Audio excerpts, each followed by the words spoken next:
friends, எல்லாருக்கும் வணக்கம். bestlaserdental clinic and implant center சென்னையிலேருந்து நான் உங்கள் பல் மருத்துவர் டாக்டர் மோனிகா.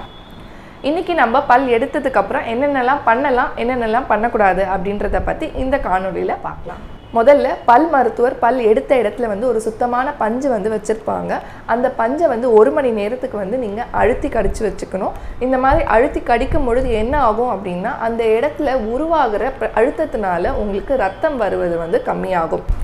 1 மணி நேரம் கழித்து உங்கள் கைகளால் அந்த பஞ்சை எடுத்து தூர போட்டுட்டு ஜில்லுன்னு ஏதாவது நீங்கள் சாப்பிடலாம்.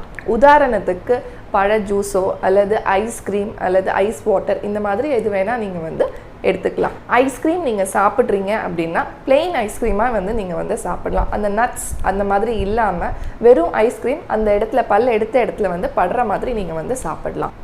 பழ ஜூஸ் குடிக்கிறீங்க அப்படின்னா ஸ்ட்ரா போடாமல் டைரெக்டாக நீங்கள் அந்த பழ ஜூஸ் குடிக்கணும். ஸ்ட்ரா போட்டிங்கன்னா என்ன ஆகும்னா, ஸ்ட்ரா நீங்கள் உரியும் பொழுது ஒரு வாயில் ஒரு ப்ரெஷர் க்ரியேட் ஆகும்.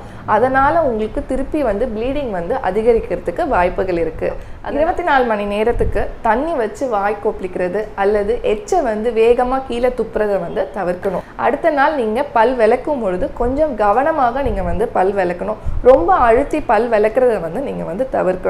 பல் விளக்கிட்டு நீங்கள் எச்சில் கீழே துப்பும் பொழுது மெதுவாக நீங்கள் துப்பணும். ரொம்ப வேகமாக கீழே துப்பக்கூடாது.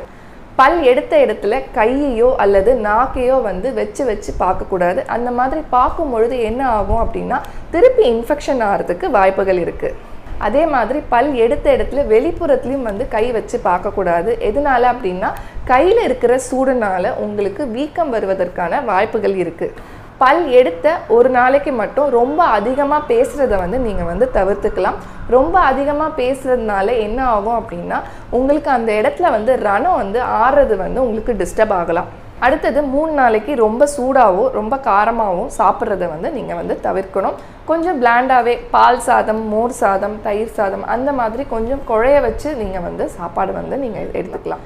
மீன், கத்திரிக்காய் போன்ற உணவு வகைகளை நீங்கள் ஒரு வாரத்துக்கு தவிர்த்துக்கலாம்.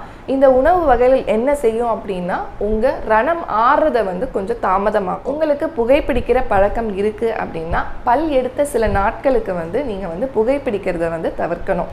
எதனால அப்படின்னா, புகைப்பிடிக்கும் பொழுதும் அல்லது மது அருந்தும் பொழுதும் என்ன ஆகும் அப்படின்னா, பல் எடுத்த இடத்துல உங்களுக்கு ரணம் ஆறுறது ரொம்ப நேரம் ஆகலாம். பல் எடுத்த இடத்துல பல் மருத்துவர் உங்களுக்கு தையல் போட்டிருந்தாங்க அப்படின்னா 1 வாரம் கழித்து உங்கள் பல் மருத்துவரை சந்தித்து நீங்கள் அந்த தையலை நீங்கள் எடுத்துக்கலாம். பல் எடுத்ததுக்கப்புறம் உங்கள் பல் மருத்துவர் உங்களுக்கு மாத்திரைகள் எழுதி கொடுத்துருப்பாங்க. அந்த மாத்திரைகளை நீங்கள் தவறாமல் சரியான நேரத்துக்கு நீங்கள் எடுத்துக்கணும். இந்த வழிமுறைகள் எல்லாமே நீங்கள் பின்பற்றினீங்க அப்படின்னா பல் எடுத்ததுக்கப்புறம் வரக்கூடிய பிரச்சனைகள், அதாவது வலி, வீக்கம் போன்ற பிரச்சனைகளை நீங்கள் தவிர்க்கலாம். இந்த காணொளியில் உங்களுக்கு ஏதாவது சந்தேகங்கள் இருந்தால் கீழே கமெண்ட் பாக்ஸில் கமெண்ட் பண்ணுங்கள். மேலும் மற்றொரு பதிவோடு நான் உங்களை சந்திக்கும் வரை உங்களிடமிருந்து விடை பெறுவது டாக்டர் மோனிகா.